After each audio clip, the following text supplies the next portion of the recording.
Halo, welcome back to my YouTube channel. Bertemu lagi dengan saya Kodrat Yusuf Nugraha. Dan dalam video kali ini edisi spesial di mana kita sudah merayakan kemenangan Indonesia, timnas Indonesia dalam ajang semifinal leg kedua melawan Singapura. Alhamdulillah tadi malam Indonesia bisa meraih kemenangan 4-2. Luar biasa. Kita harus acungkan jempol untuk timnas Indonesia. Dan kita juga harus bersyukur karena apa? Karena laga semalam itu sangat dramatis banget. Itu kayak deg-degannya itu kayak lagi nonton film-film Korea, tahu nggak sih? Ya kan? Kalau kalian yang nonton dari awal sampai akhir pasti aduh deg-deg tegang ya kan? Udah unggul pemain, terus juga harusnya kita bisa mendapatkan kemenangan dengan mudah, tapi ternyata apa? Dibikin drama dulu gitu, kayak kita kegolan tertinggal, terus ada penalti segala macam. Campur aduk pokoknya semalam ya. Buat kalian yang nonton pasti merasakan gimana serunya nonton pertandingan Indonesia melawan Singapura pada leg kedua di babak semifinal Piala AFF 2020 semalam, tadi malam ya. Tetap kita nikmatin dulu kemenangan Indonesia. Alhamdulillah kita bersyukur karena Indonesia akan melaju ke babak final. Nanti kita tunggu akan melawan siapa, antara Thailand ataupun Vietnam ya. Dua-duanya tim kuat. Kita beruntung sebetulnya, alhamdulillah Indonesia ketika semifinal ketemunya Singapura yang secara permainan dan kualitas tim sebetulnya sama atau mungkin lebih unggul Indonesia ya. Oke, nanti kan kita bahas. Oke, gak terlalu lama ngobrolin tentang euforia tadi malam, gimana permainan segala macam. Saya nggak fokus pada taktik strateginya. Saya akan fokus kepada kelemahan dan kelebihan yang dimiliki Indonesia. Khususnya yang terjadi di malam tadi ya, ketika leg kedua melawan Singapura. Oke, ini menjadi catatan yang memang harus juga diperbaiki untuk kekurangan-kekurangannya, dan untuk kelebihannya harus bisa dipertahankan juga ditambah. Oke, maklum ya, kita ini adalah tim muda, anak-anak muda. Ini generasi ini bagus untuk beberapa tahun ke depan. Untuk masa depan timnas Indonesia ke depan nih menjanjikan banget tim yang sekarang ini yang dilatih Sinteyong ya. Kita akan langsung bahas nih apa kekurangan dan kelebihan timnas Indonesia ketika melawan Singapura pada leg kedua semifinal malam tadi ya, dalam ajang AFF 2020. Oke. Ini tahun 2021. Oke, yang pertama nih, kelemahan atau kekurangan timnas Indonesia yang memang harus diperbaiki. Sebetulnya itu muncul dari faktor apa? Yang paling penting menurut saya adalah muncul kelemahannya ini, salah satunya adalah dari faktor kelelahan pemain. Ya. Kelelahan pemain, kenapa? Karena memang jeda antara leg pertama dan leg kedua itu waktunya cukup singkat.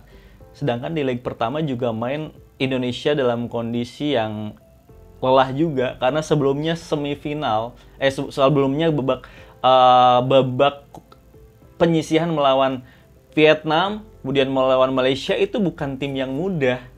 Artinya timnas Indonesia ini sebelumnya yang sudah fokus di penyisihan melawan tim-tim yang kuat gitu ya. Melawan Vietnam dulu, kemudian melawan Malaysia. Akhirnya Indonesia bisa masuk semifinal. Nah, jangka waktu istirahatnya ini juga tidak terlalu lama gitu ya. Ini yang membuat sebetulnya kelelahan muncul di para pemain Indonesia. Kayak itu yang pertama, tapi itu hal yang wajar ya. Tinggal pemain dan pelatih bisa nggak mengondisikan dalam waktu yang singkat ini si pemain bisa tampil atau bisa memaksimalkan kemampuan yang ada dalam dirinya. Ya, dalam kondisi lelah apapun ya mereka harus tetap berjuang, nggak ada alasan ya kan. Tapi memang kalau dalam kondisi lelah itu pasti ada aspek-aspek atau faktor-faktor lain atau kemampuan-kemampuan ini yang menurun ya. Dari segi fisik udah pasti tentu, udah pasti agak menurun ya kan. Itu yang pertama adalah kelemahan atau kekurangan timnas Indonesia adalah kelelahan, faktor kelelahan. It's okay. Karena apa? Karena faktor ini ternyata bisa diantisipasi, bisa dihadapi. Buktinya Indonesia bisa main 120 menit ya, 4 babak, kalau lebih mungkin dengan masa injury time, dengan tambahan-tambahan waktu. Mereka bisa bermain sampai selesai ya, dan menang. Itu juga harus diacungi jempol, karena mereka bisa bermain lebih dari 90 menit dengan extra time. Nah, itu ya. Yang pertama adalah kelelahan. Oke, kelelahan ini bisa ditingkatkan dengan dengan recovery, dengan istirahat. Kalau jangka waktunya sebentar, nanti tim pelatih punya strategi khusus. Nah, tapi kalau kondisi fisik berbeda ya, dengan kondisi kelemahan fisik dengan kelelahan berbeda. Kalau kelelahan diakibatkan dari waktu istirahat yang pendek. Tapi kalau kemampuan fisik seseorang itu lemah, ya itu harus ditingkatkan dengan latihan fisik lagi. Tapi sejauh ini kemampuan fisik timnas Indonesia bagus, ya mantap. Oke. Yang kedua adalah kelemahannya itu nah ini dalam segi permainan nih, segi permainan. Ini yang membahayakan banget kalau misalkan Indonesia selalu bermain seperti ini. Apa? Yaitu terlalu banyak pelanggaran. Nah, terbukti kan pelanggaran pertama itu, bukan pelanggaran pertama. Akibat dari pelanggaran yang dilakukan di area lapangan Indonesia, ini menghasilkan gol untuk Singapura. Ya, dari tendangan bebas.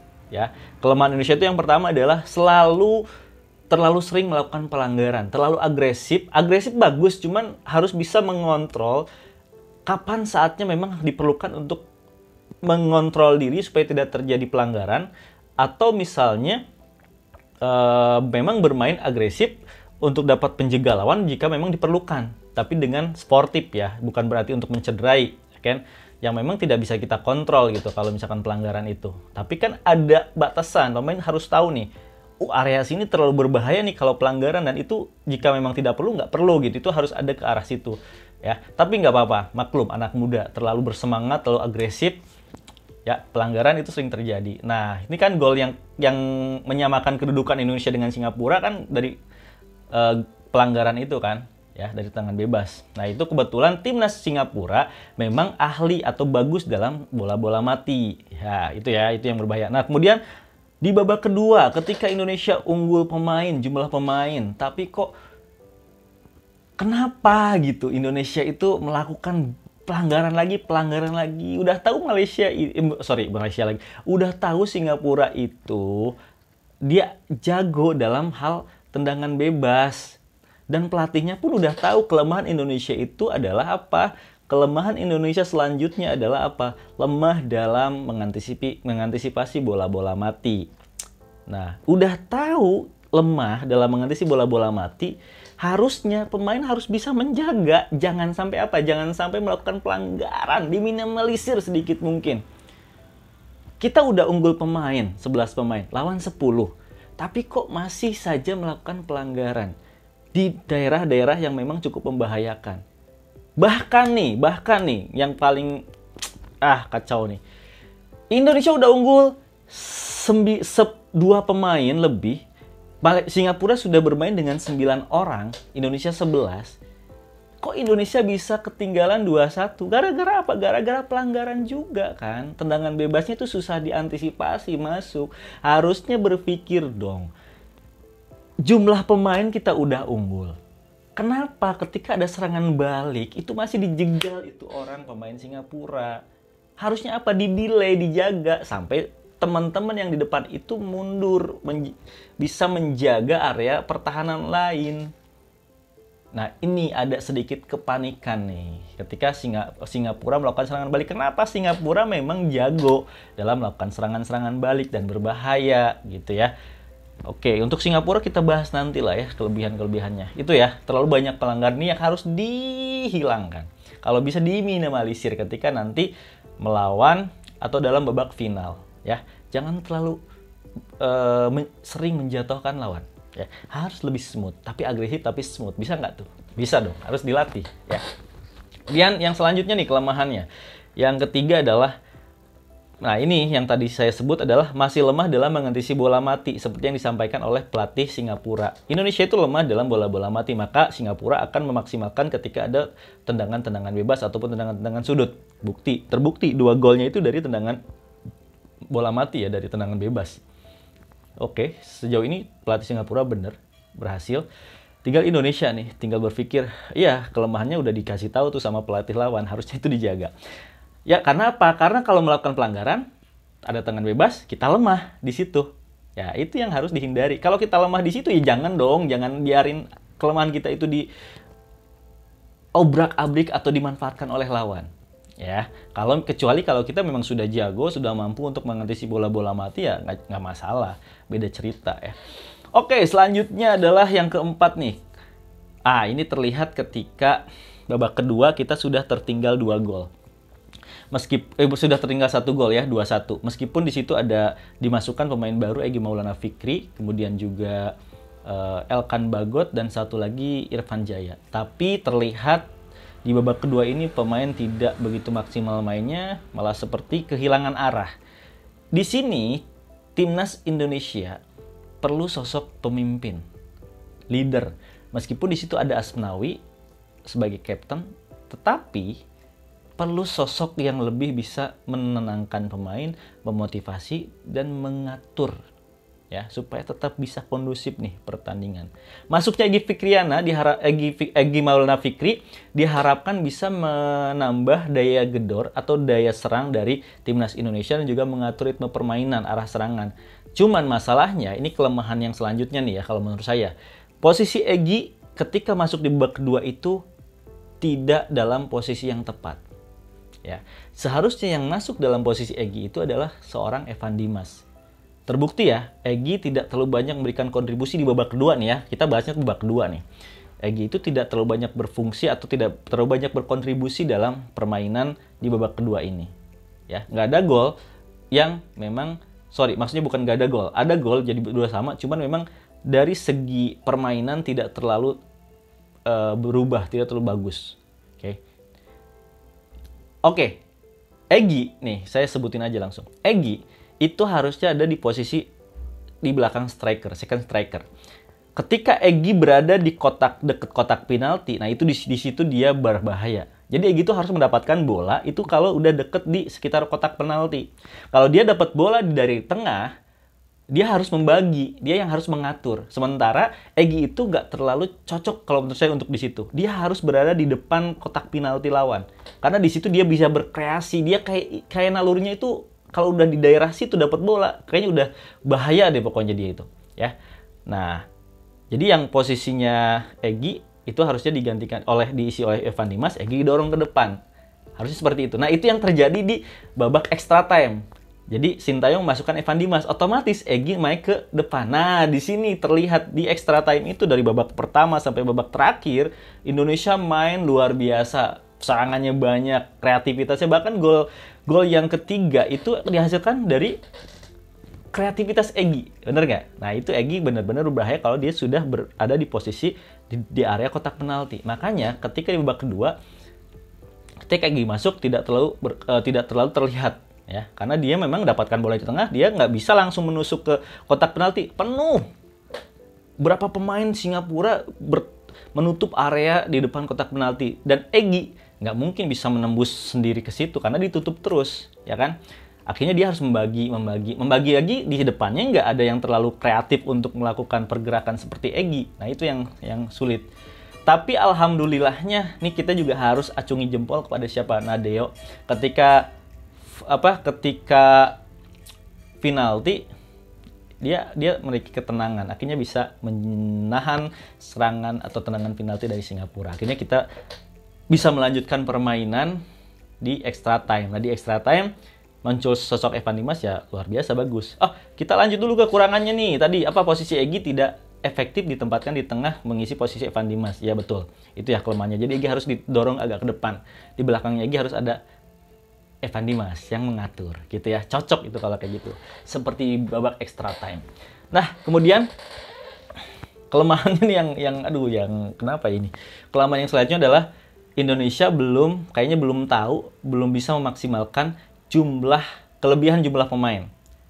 Ya, ini yang memang harus dilatih juga dalam latihan. Gimana caranya bermain ketika kita unggul jumlah pemain. Misalnya 11 lawan 10. Bahkan 11 lawan 9 juga Indonesia masih belum bisa memaksimalkan kelebihan pemainnya. Ya kan? Nah, itu yang harus dilatih juga dalam latihan gitu ya. Itu mungkin beberapa kelemahan Indonesia. Oke, kita nggak usah banyak masalah kelemahan, karena kita juga harus apresiasi juga kelebihan-kelebihan pemain di timnas Indonesia. Kelemahan-kelemahan tadi itu harusnya bisa diantisipasi atau diperbaiki dalam laga-laga berikutnya. Oke, dan saya yakin ini timnas Indonesia ini luar biasa ke depan, akan menjadi tim yang hebat, tangguh ya. Oke, kita lihat untuk kelebihan nih. Kalau kelebihan udah pasti ya, banyak. Yang pertama, kita lebih jumlah pemain. Itu yang alhamdulillah bersyukur ya. Kita jumlah pemain lebih banyak dan kita juga mendapatkan ridho. Takdir kita adalah menang gitu ya. Alhamdulillah. Nah, kemudian yang kedua adalah ketenangan dalam menyikapi provokasi lawan. Nah, ini terjadi ketika akhir babak pertama yang Singapura menyamakan kedudukan. Tapi di sini juga kita lihat ada sisi positifnya apa? Timnas Singapura di kartu merah 1 orang. Karena apa?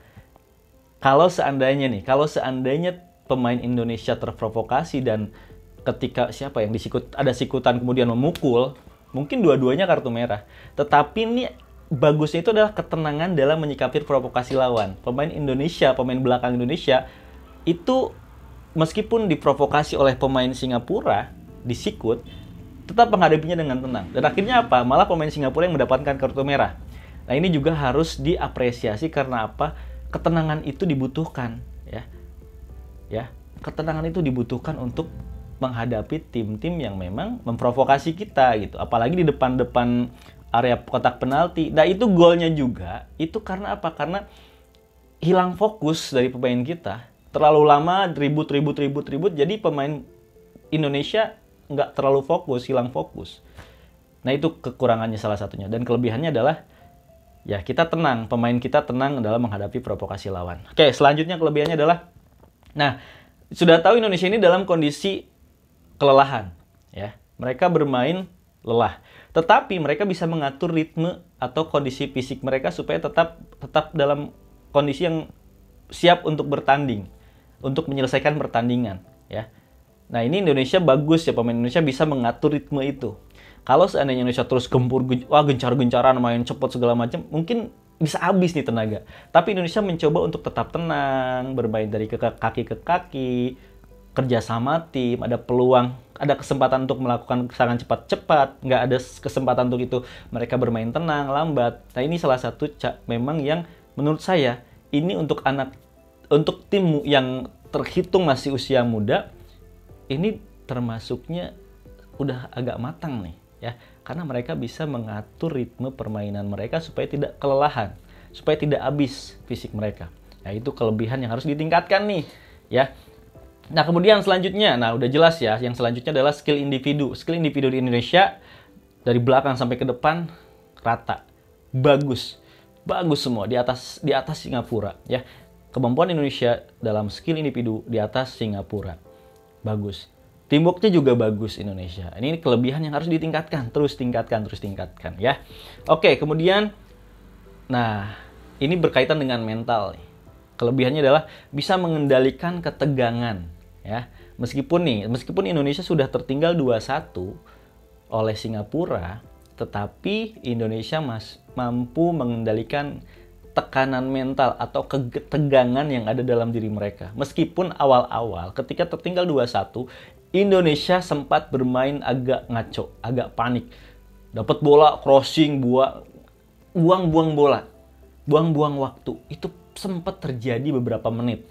Tapi lambat laun Indonesia mulai bisa menenangkan ketegangan mereka, menenangkan emosi mereka. Mereka bermain dengan kalem, dengan tenang, dari kaki ke kaki, kerjasama tim, dan akhirnya apa? Membuahkan gol, menyamakan kedudukan menjadi 2-2. Itu kan kerjasama tim, membongkar pertahanan lawan, ya. Sabar. Kelebihan selanjutnya adalah apa? Kelebihan selanjutnya adalah timnas Indonesia sabar dalam membongkar pertahanan Singapura. Ya, kalau misalkan nggak sabar, itu belum tentu kita bisa menyamakan kedudukan. Bisa aja mainnya gerasak gerusuk, tapi kan sempat beberapa kali seperti itu, beberapa menit ya, seperti itu setelah tertinggal.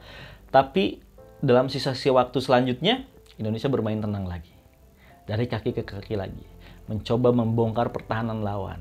Nah, ini yang menghasilkan gol akhirnya 2-2. Itu adalah salah satu kelebihan juga yang harus diapresiasi. Ya, keren. Oke, lanjutkan.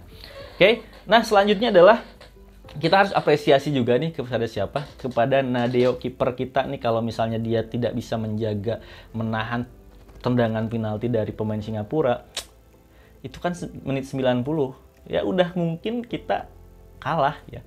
Tapi ya alhamdulillah, Allah ingat dalam setiap apapun banyak yang berdoa, pemain, pelatih, penonton, supporter, keluarganya pemain yang sedang bermain, pasti mereka berdoa. Semoga Indonesia menang atau semoga bisa menahan penalti. Ini takdir Allah. Kita harus ingat itu, jangan sombong. Ingat jangan sombong kalau kita dibikin kemenangan. Kenapa? Di situ ada takdir yang Allah berikan. Ya, ada ridho Allah, Allah yang menentukan. Jadi kita harus tetap bersyukur, ya, itu. Oke, itu tadi kelemahan dan kekurangan dan kelebihan timnas Indonesia. Selanjutnya kita bahas yang Singapura sedikit, tim lawan. Ini juga bisa jadi pelajaran. Kita harus apresiasi untuk Singapura karena apa? Mereka memiliki motivasi yang sangat tinggi. Tentu sebagai tuan rumah dan juga di hadapan para pendukungnya. Mau nggak mau, Singapura harus bermain agresif, harus bermain menyerang, harus bisa mendapatkan kemenangan ketika melawan Indonesia di leg kedua ini. Itu harga mati untuk mereka, ya. Sayangnya, motivasi mereka hancur gara-gara apa? Gara-gara provokasi dari salah satu pemainnya. Harusnya mereka bisa tenang, tidak perlu memprovokasi pemain Indonesia. Karena pemain Indonesia mereka bisa menyikapi dengan lebih tenang. Seandainya pemain Indonesia menyikapinya dengan tidak tenang atau malah terprovokasi, mungkin bisa jadi keunggulan untuk Singapura. Tapi ternyata buktinya tidak, malah merugikan tim sendiri. Ya, kartu merah karena tidak ada respect dari pemain ke wasit salah satunya. Nah, ini yang berbahaya. Ya, motivasi yang tinggi juga harus diimbangi dengan apa? Dengan kecerdasan dan kematangan mental. Ya, jangan mudah untuk memprovokasi atau terprovokasi. Oke, selanjutnya kelebihan Singapura adalah mereka bahaya dalam melakukan serangan balik. Ya, hampir dari setiap gol yang dilakukan baik dalam penyisihan ataupun semifinal dengan Indonesia waktu di leg pertama, itu mereka mengandalkan serangan balik. Nah, ini kenapa mereka bisa melakukan serangan balik dengan baik? Karena salah satu kelebihan mereka yang selanjutnya adalah di depan mereka memiliki pemain yang sangat cepat, yang sangat sulit untuk ditaklukkan, yang sulit dijaga, yaitu si Faris tuh ya. Kemudian juga strikernya Iksan Van Dijk yang sangat-sangat berbahaya. Itu dua orang itu dengan serangan balik aja bisa mengacaukan pertahanan Indonesia kalau tidak dijaga dengan benar, dengan baik. Ya, terbukti beberapa kali membahayakan. Nah, ini kelebihan Singapura salah satunya di situ, memiliki serangan balik yang cukup baik dan cukup efektif dan bisa menghasilkan gol. Kemudian selanjutnya adalah mereka jago dalam memanfaatkan bola-bola mati. Ya, 2 gol kemarin semalam itu dari tendangan bebas semua. Oke, itu kelebihan mereka yang harus dipertahankan, yang harus disupport ya. Oke, selanjutnya, nah ini juga nih apresiasi pada kipernya karena apa? Luar biasa banget. Kalau misalnya semalam kipernya tidak bermain dengan luar biasa, mungkin golnya udah lebih dari 4. Indonesia mungkin lebih menang banyak. Tapi beberapa kali serangan-serangan Indonesia yang sudah di depan gawang, yang sudah tinggal masuk, 99% masuk, masih bisa ditepis, masih bisa dihalau, dijaga, luar biasa. Tangan, kaki, semuanya bergerak. Bisa menahan halauan-halauan serangan Indonesia. Dan kebogolan 4 gol itu ya dibandingkan dengan penyelamatan yang dilakukan, lebih banyak penyelamatan yang dilakukan menurut saya. Ini kipernya bagus banget. Sampai ya meskipun memang di akhir dia harus kartu merah, yaitu resiko juga ya. Gitu. Karena memang sudah tidak ada lagi pemain di belakang. Kalau tidak melakukan pelanggaran mungkin bola sudah masuk ya, jadi 5-0. Oke, selanjutnya adalah salah satu kelemahan nih, saya bilangnya tadi kan kelebihan Singapura, kelemahan dia mereka adalah antar lininya itu belum begitu sama kemampuannya. Ya, jadi masih agak-agak ada sedikit senggang, beda-beda gitu ya. Kalau Indonesia kan dari setiap lini sudah kemampuan skill individunya, kemudian secara timnya juga udah bagus, udah klop lah ya, udah rata. Untuk Singapura sepertinya tidak serata Indonesia. Mereka masih harus terus berbenah. Ya, itu juga salah satu yang memang harusnya bisa kita manfaatkan. Kelebihan, keunggulan jumlah pemain, kelebihan kualitas skill individu dan juga teamwork itu harusnya bisa mengungguli Singapura dari hal itu. Tapi memang ya alhamdulillah secara hasil kita Indonesia akhirnya meraih kemenangan dengan skor 4-2. Ya, Indonesia melaju ke babak final akan menghadapi Vietnam atau Thailand yang timnya udah di atas kertas dan di atas ranking FIFA juga itu di atas Indonesia. Tapi kita lihat, kita doakan mudah-mudahan kalau Allah sudah berkehendak kita akan menjadi juara, tidak akan ada yang bisa menghalang-halangi. Makanya kita tetap berdoa, kita support. Mudah-mudahan timnas Indonesia di babak final bisa meraih kemenangan siapapun lawannya. Dan di tahun ini Indonesia menjadi juara Piala AFF 2020. Di tahun 2021. Amin. Oke, thank you. Pokoknya support channel ini, subscribe dan saya akan mencoba untuk sharing tentang segala hal dalam hal sepak bola, olahraga apapun, sesuai dengan opini atau pendapat saya. Oke, khususnya timnas Indonesia yang sekarang sedang berlaga di ajang AFF. Oke, thank you. Sampai ketemu lagi dalam video berikutnya. Indonesia Jaya!